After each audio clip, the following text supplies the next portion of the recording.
Hello everyone and welcome back to my site. Today we're going to talk about the second word in God's creation. To recap though, let's talk just for a moment about yesterday's number one word, which was identity. Identity is the wordless message your body and the body of everything else. Yesterday we used an apple to give out what it really is. It's a oneness of its electrical waves. The apple doesn't tell you in words that it's an apple. Your body does not always tell everyone else in words what it is, what gender you are, what mood you're in.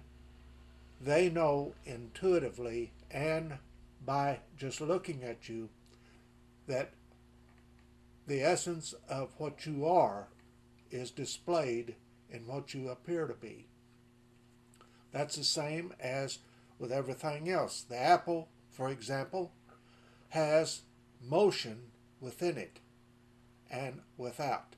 And that is the second word in God's creation. The first, identity. You see an object.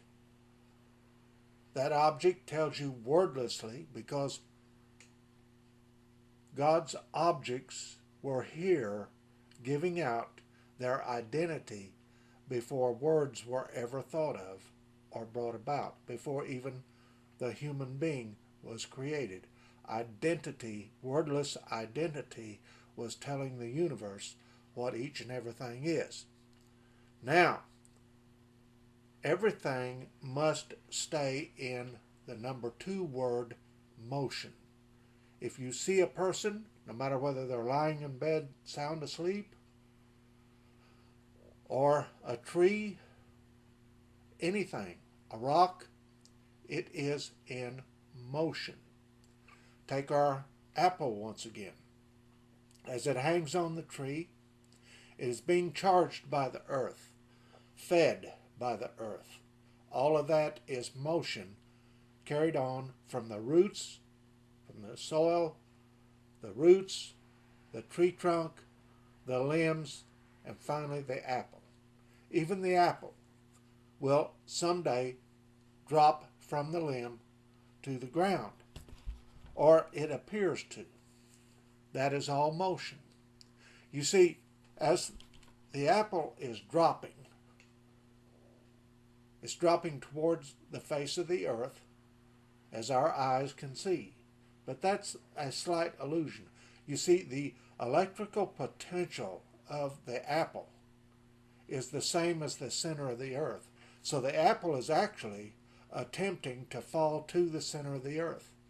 Both are positive. But the earth being of greater positive potential than the apple must stop at the face of the earth.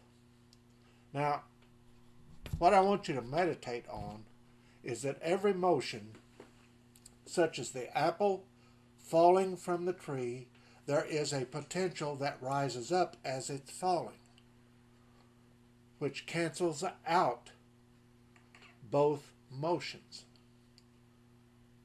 Now, why do I mention that? Because every motion that goes one way in one direction has an equal and opposite motion going in the other at the same time.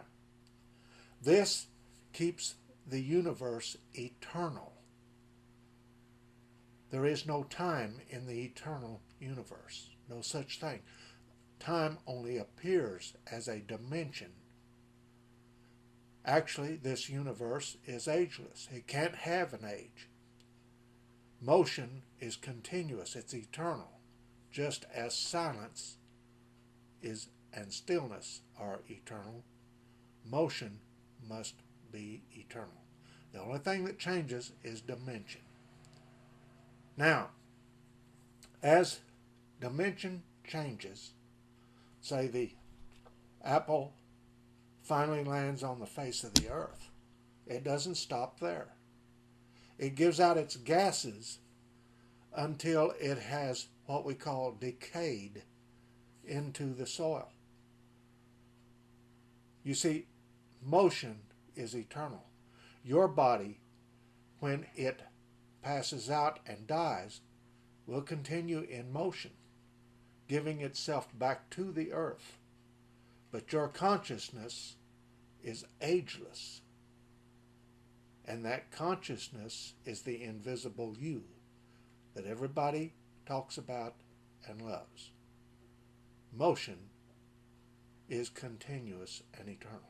And it's the second word of God's creation.